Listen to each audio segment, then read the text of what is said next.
had to deal with my emotional baggage because it's always been, she'll eat anything. And then I was more clear about what I wanted. And I thought, okay, what is my identity going to be? And figuring out that identity piece is, I think, the most crucial part of it, because anybody can do a diet for a period of time and lose weight. Welcome to This Empty Nest Life, the podcast dedicated to helping you embrace this transformative season with purpose, passion, and joy. In each episode, we explore stories, strategies, and insights to help turn your empty nest into an exciting new chapter. Whether you're redefining your identity, pursuing new passions, or finding peace in the pause, you're in the right place. Here's your host, the Empty Nest Coach, Jay Ramsden. Hey there, my Empty Nest friends. Today's topic is near and dear to my heart: emotional eating. I've been there, done that, losing and gaining the same 50 pounds at least 3 times. In my empty nest life, emotional eating took on a little bit different look because, let's be honest, cooking for just 1 or 2 isn't the same as preparing a meal for the entire family. And this comes to eating whenever and whatever you want, especially when I just felt like it. Well, today I'm joined by author, TEDx speaker, and coach Renée Jones. Renée spent 40 years yo-yo dieting when emotional eating came knocking on her door to ruin it every single time. She cracked the code in 2012 and has kept the weight off, becoming a weight loss expert along the way. Renée is the author of What's Really Eating You? Overcome the Triggers of Comfort Eating, and her TEDx talk, Lose Weight and Keep It Off, Emotional Eating, has 750,000 views on YouTube. Renée, welcome to This Empty Nest Life. Thank you for having me. Yeah, I am so excited that you're here, partly because it's been part of my own journey, and I assume that it's a journey for so many people out there in this world. But I'm curious, 40 years is a really, really long time to wake up on New Year's Day and promise to have the same New Year's resolution. How did that begin, the journey begin, and how did you crack the code? Let's dive into this for people who are like, oh, please help me with this. It is a long time, and when I think about it, I think, good grief, what was I doing? That you're not learning the lessons, as it were. So actually, my first diet was when I was 10 years old. Now, we don't rag on my mother because she was trying to help me. Unfortunately, she didn't know what she was doing either.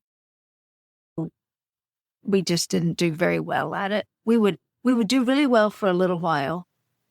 And either we'd get to some goal, arbitrary goal we had, or we'd get to a holiday, or just go into my grandparents would do it, actually, and would be off and struggling to get back to it. So we never actually lost all the weight in those years. I used to live in the South, so I know like food is a big part of family in the South, and obviously lots of other places and lots of other cultures, but specifically in the South, you're in Texas. And that's a big deal. And I can imagine when you went to your grandparents' house, kickstarting whatever it may be, to be like, you eat even when you're not hungry, is how families usually operate when food is a big part of life. Is that accurate? Is that kind of what you saw as a child and as you went through maybe your 20s and early 30s? Oh, yeah, because they had a ranch for a start. Yes, I am the Texan. My grandparents had a ranch. Absolutely. And you would go out and you would work. We were working with the pigs or the turkeys or the cows or the sheep or whatever. And then there's hay to move around or feed to move around, get the cattle into one place, move them from field to field. It was just a lot of physical work. And while we were there, that helped. We ate for 2 people rather than 1, really. And my grandmother was an excellent cook. And I remember this one day, my grandfather said to my grandmother, I can see a little bit of the table here. Meaning, find something else to put on the table, because he wanted it to be plentiful. Sure, that makes sense. And we'd have 2 or 3 desserts, and it was just so much food. It was like Thanksgiving every time we went. And it was wonderful. If you could get up from the table and do anything but waddle to the living room, you weren't doing it right. Yeah, well, I guess when you grew up seeing, like, here's a lifestyle where people do spend a lot of energy keeping that lifestyle going, and they're also creating food for others, then food makes sense where it becomes a big part of our lives. Yeah. Then you probably moved and did life in your 20s and 30s. How did those habits follow you and create this kind of yo-yo experience? Because I think we'll get into like how you actually cracked the code later in life. But tell me more about that experience for you. I came of age in terms of going off to college in the 80s. And that was when everyone was doing fitness things. Mm-hmm. Mm-hmm. But we were still, that's also when the food pyramid was at its height. So you could have 4 pieces of toast for breakfast. It was on the diet. Except that didn't work for me. And I just didn't know what was right for my body. And the government was saying, you've got to do it this way. So I was trying to follow that and still keep under a certain number of calories because I'm only 5'3". I'm a little woman to start with. So I don't get that many calories like my 6-foot husband. We just tried to maintain, and it left me tired, hungry, and cranky all the time.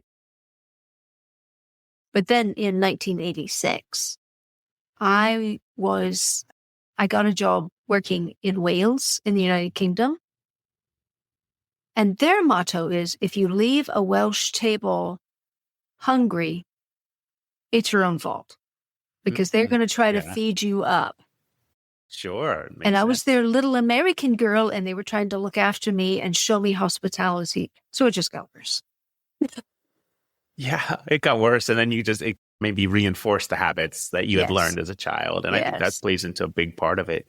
What spurred you to finally crack the code and write the book and to start talking about it? So I was staring down my 50th birthday and things happen for women around 50. Mm-hmm. And I had always heard that after 50, you can't lose weight or it's really hard. And I thought, gosh, if I'm going to do this, I better get it done now or I'm stuck forever. So I started off New Year's Day, 2012, going to get it done. I'm going to lose the weight. And that worked for about 2 weeks, maybe 3. And I fell off and I thought, no, I'm going to do this. And it was that on-off thing until April, I suddenly needed a bigger size. I'm staring at the clothes in my closet and I'm thinking, okay, we went from normal to fat clothes and now we're on the, what are you doing, Renee clothes? Except they didn't fit either. I was standing in my closet, wrenching together my waistband and holding it together with a safety pin, putting on a jacket that would cover it up so I could just go to work. And I thought, you've got to do something different. This is just not working. And that was when the research from that is where I heard the term emotional eating for the very first time. And boy, did I understand it. That's me. That's the problem. So I had to then change what I was doing. I actually hired myself a coach because I thought you've been trying to do this on your own forever. You do well with accountability, so let's go that way. And I reached my goal weight the week before my 50th birthday. And I'm the same weight now, 13 years later. Okay. So there was an impetus, a moment. And I think you said, oh, I better do this now, which I think often happens for people when they are like, oh, I've got to solve a problem and I want it done now. Mm-hmm. But you also said something along the lines that kind of raised a thought for me is, oh, there's a difference between being motivated to do something, 50th birthday, whatever it may be, motivated, because motivation fades, versus being disciplined, which is boring. And when things are boring, we tend to go in the opposite direction and run quickly away from them. Yes. So when you get to a point of being like, oh, I got to fix this and I need to have the discipline, and folks, I don't mean discipline in a bad way. No, it's like you develop the habits underneath of it. And I think that's probably where you landed in your story. But I'm really curious is like, how did you keep the weight off since 2012? Because I think that maybe will be an aha moment for folks when we mesh the motivation and discipline together. Well, I would say there are 2 parts to it. first, I came up with a phrase that I started using. It's a little in your face, but it's face your stuff, don't stuff your face. I had to deal with what was driving the behavior to soothe with food in order to get past it. So I had to deal with my emotional baggage. And then I was more clear about what I wanted. And I thought, okay, what is my identity going to be? Because it's always been, she'll eat anything. What is it that I want it to be? So it was a shift from allowing the feelings to drive the behavior to, is that who I want to be? No. So who is this? And figuring out that identity piece is, I think, the most crucial part of it, because anybody can do a diet for a period of time and lose weight. We can go to a therapist or a coach and deal with our emotional stuff. If it doesn't change our behavior, if it doesn't change who we feel like we are, it's not going to change anything. It's that intention gap and how you get from A to B. And that often comes down to, who do I want to be? Yeah, I love that. Who do I want to be? Because as people head into empty nesting, it's a question I often ask them is like, well, who do you want to be now? Your kids, you're not parenting 24/7. You've moved this guide on the side. You have an opportunity to even recreate yourself if you want to, or evolve yourself. I like to say, rather than change. Yeah. Right. It's like an evolution of you as a human being. Is, ooh, who do you want to be now? Mm-hmm. Perfect. Do you want to be the person that has like good health and that your 80-year-old self could be proud of? Mm-hmm. I think that's like the motivation to do it. But then there's also the discipline side too. So how do you stay disciplined with what works for you? Because what works for you may not work for everybody. Yeah. Right. And so what works for you, how do you stay disciplined with it? Well, I stumbled across a method of learning what works for your body. So one of the first things we do with my clients is to put them through the regime of, okay, what's going to work best for your body? Whatever anybody else says, what keeps you satisfied and happy? And for me, the way I had done it, the way I lost my weight, that tired, hungry, cranky person was not going to fly very much longer, because Mr. Jones was not very happy about that, to say the least. So I stumbled across this. I changed my nutrition completely. And I woke up about 5 days in and I thought, wow, I feel a little different. And then I lost 2 pounds that week, already at my goal weight at 52. And I thought, okay, there's something in this. And about 3 months later, I noticed I wasn't having the mood swings that I'd had before. So finding what works for your body makes it a heck of a lot easier, because I wasn't tired. I wasn't hungry nor hangry. Yeah. We don't want to get in the hangry mode. Don't want to get into that whole crankiness. And what I found is some of the foods that I used to eat actually make me a little mean. So it made it easier to say no to them, because I don't want to feel bad. I don't want to feel depressed. I don't want to be mean to sweet Mr. Jones. So that keeps me on track because it helps me be my better self. I love that. And I love it too, because I did that myself back in January. I worked with a nutritionist to find out like what works for my body. And I learned so much in that process of, oh, here, these things can like screw up your gut and make you feel inflamed and have inflammation in the body. And they're going to, when you feel those ways, you feel crappy. And then when you feel crappy, you eat crappy. Yeah. But it's so specific. I was amazed because what, again, for me, it's like, oh yeah, maybe beef and dairy isn't something you should be eating anymore. That's what it was for me. And as soon as I switched that and put in some intermittent fasting for my body, like knowing what works for me, that's when everything just settled out. Right. And the losing the weight was a byproduct of that. It wasn't an intention. Yes. And I think perhaps that's where you come from is, losing weight isn't the goal. The goal is figuring out what works for you as a human. Yeah. Is that accurate? Well, a lot of people want to lose the weight as well. And that's okay. because Absolutely. that's Yeah. that's the important thing for them. So we do what's important to them. But they do get this byproduct of not having their emotions driving their food choices.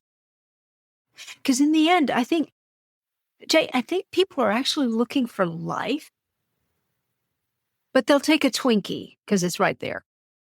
Oh, easy, because it's easy. It's easy. It's available. Yeah. But if you think about that, what you really want will take a little more effort. But it's what you really want, not the Twinkie.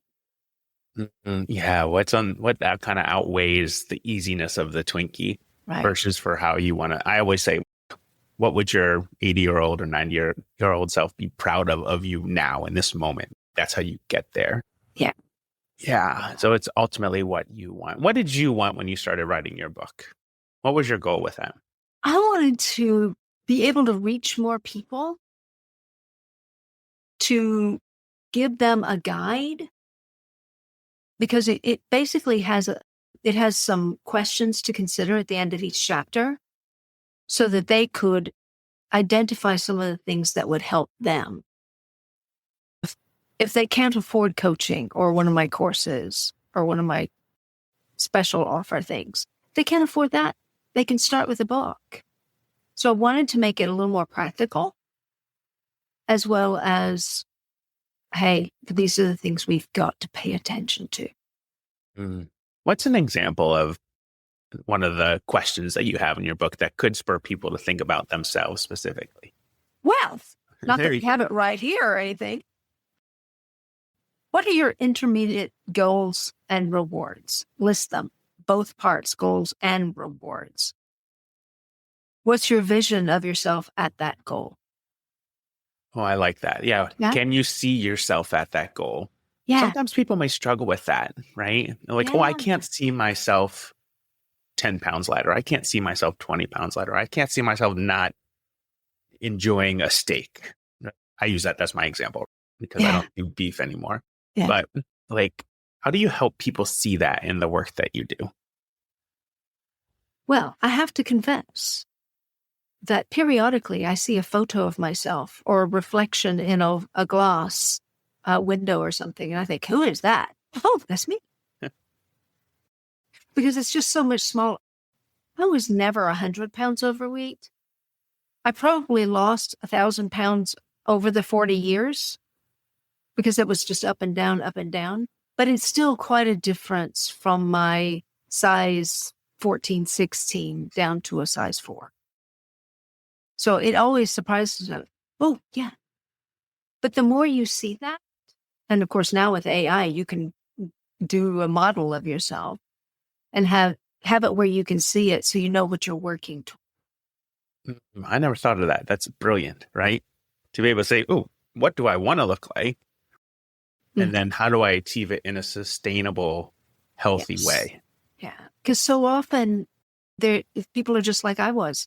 Okay, I'll do a diet. I'll get to the point, and then I can have whatever I want, which is true for one meal. But if you start eating that way forever, you're going to get back to the place you were. And it just gets harder to lose it after a while, partly because it's frustrating and demoralizing. But I think our bodies begin to go, I don't think you mean this, so I'm not going to go through this struggle. Yeah. Yeah. No, that makes perfect sense. And I think too, with the eating part, I find it for myself is like when I stop partaking of something that's not beneficial for my body, or my body's, oh, that stuff isn't good, but you can have this stuff over here. When I have it back again, like just as maybe once a month, my body tells me, no, like my taste buds are like, that's not so great anymore. Yeah. Was that the same experience for you? Yeah. I gave up sugar several years ago because it just didn't do well for me. And now if I have it, like we're someplace, Mr. Jones has a piece of cake, I might have a taste of his. And it's like, there's something on my tongue and that's gross. Why did we do this? So yeah, there are certain foods. And again, if I go back into, for me, heavy carbohydrates, they make me crazy. They just don't settle well with my body. I make great bread, Jay. I make really good bread. I'm But right here with you. but I just don't eat it because it affects how I feel and how I respond to others. And Mr. Jones doesn't deserve that. Yeah. Yeah. And I found the same thing for me is bread that I buy from the store affects me one way. Bread that I make, sourdough bread that I make for myself is different. Yeah. It's just, again, I think it highlights the point. It's like you have to find what works for you. What we're talking about today doesn't work for every single person, except underneath, like the finding out what works best for you. How has been the response to it's almost a 3/4 or a little over 750,000 views on YouTube, your TEDx talk. What's been the response to that in general? Good. For me, shocking. It's like, I have no idea where these people are coming from. But it is an opportunity to share some good information, an idea worth spreading. I have had clients on every continent except Antarctica. I'm not sure what's up with the penguins and the scientists down there, but it gives them either an avenue of somebody's contact or it gives them the information they can use. I love that. What do you love most helping people? I love that moment when they do that puppy dog thing of, and they got it. Yeah, a little tilt to the head with the ear. Yeah. Yes. Oh, I never thought about it that way before. And you've given them a moment of heat. I love that. A moment of healing. Yeah. It's just so much fun to help people be their best, to find what works for them, and to give them a little support as they go along the way. I just love so good. So good. What's one thing you've learned about yourself and your journey? Stay with us. We'll be right back. Hey, my emptiness friend, if you're into this episode and you want even more, you might want to consider becoming a This Emptiness Life VIP for just $5 a month. You know, that good old cup of coffee. You get access to exclusive extra content, bonus episodes, shout outs, and even meet and greets over Zoom. When you're ready, head over to podcast.thisemptinesslife.com and click on subscribe. It's a super chill way to support the show and connect with us a bit more. Okay, thanks for tuning in. Now back to the show.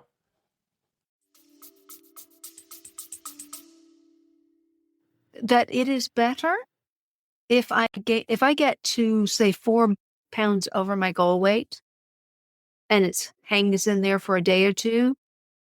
It is better if I address it then rather than waiting, because it's a heck of a lot easier to lose 4 pounds than 14.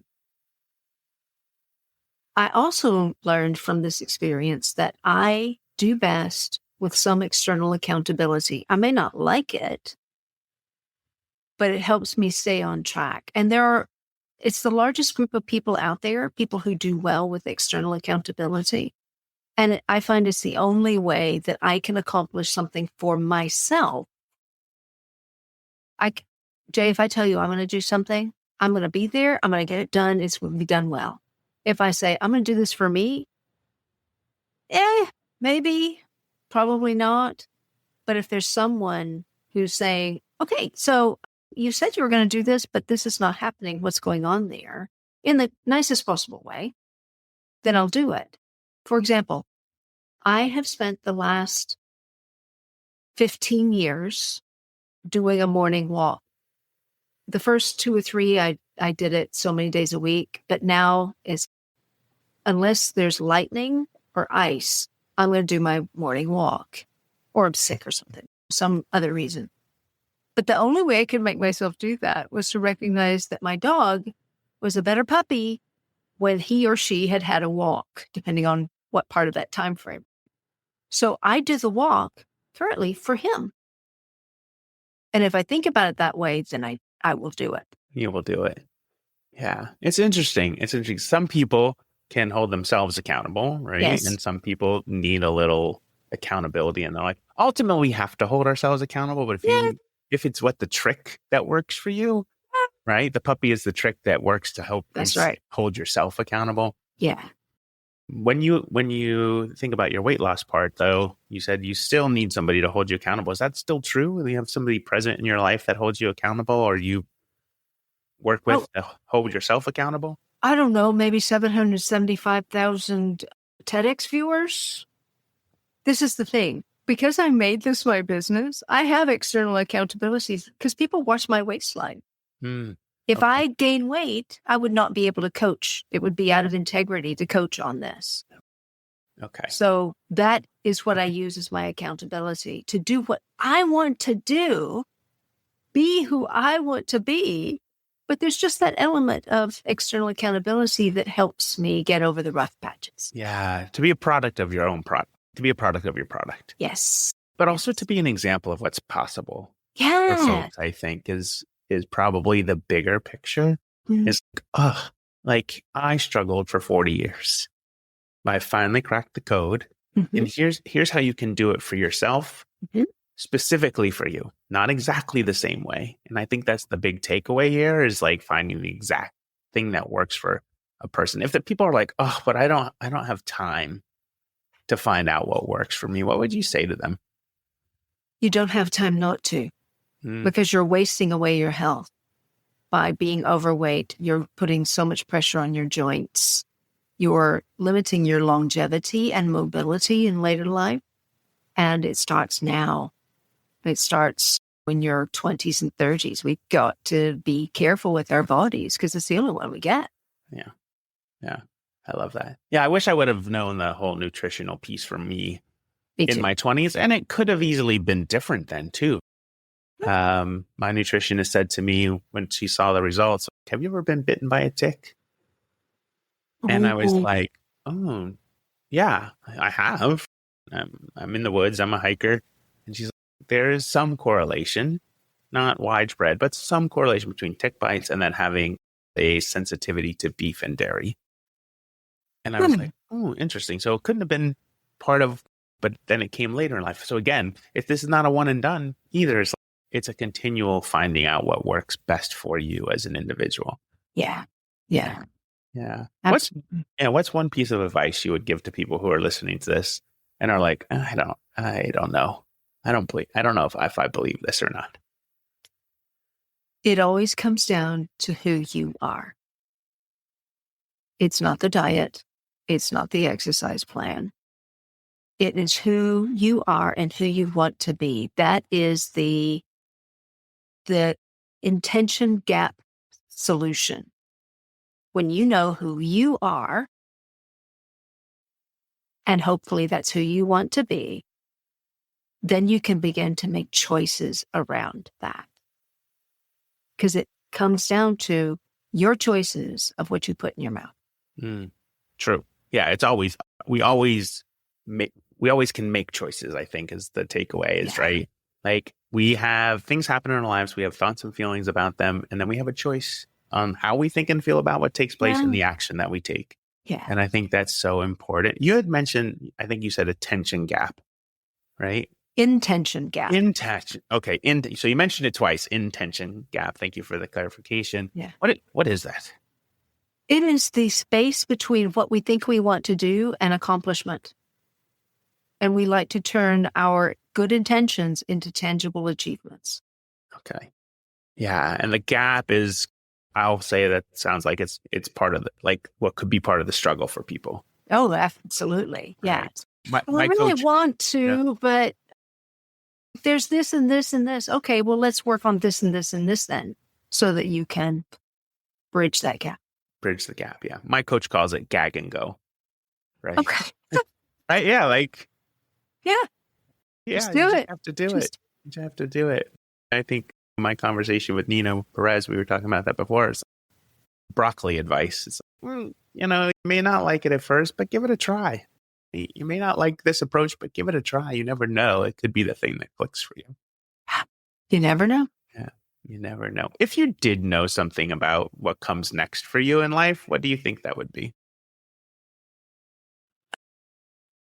I am currently ramping up my speaking and coaching business because, health is so important, and weight is a big part of that. And the obesity crisis is real, and it can't be fixed by GLP-1. So that's a tool. It's not the solution. For the clarification, yeah. Yeah. Yeah. Well, it's like anything else. They're all tools. But until you utilize those tools well, your health is going to be impacted. So I am just feeling stronger than ever that people need help to do this. They need to, we're taught some basics of nutrition, but not the tools that actually help us get to where we want to be. And if I can help them bridge that gap, help them heal a little bit so they can do it on their own. It's like a physical therapist. They help you get back on your feet, don't they?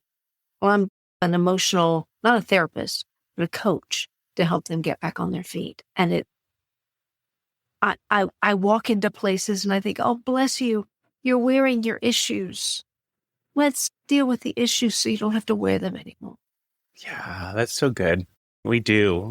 They're like, oh, I wear my emotions on my sleeve, but literally we wear it in our clothes when we do the emotional eating. And I know that I can speak from it. I've been super heavy. And I know what that feels like to be like not comfortable in the clothes that you're wearing for so many reasons. Mm-hmm. And also the shame and guilt that goes along with that as well. Yeah. Bless them. Yeah.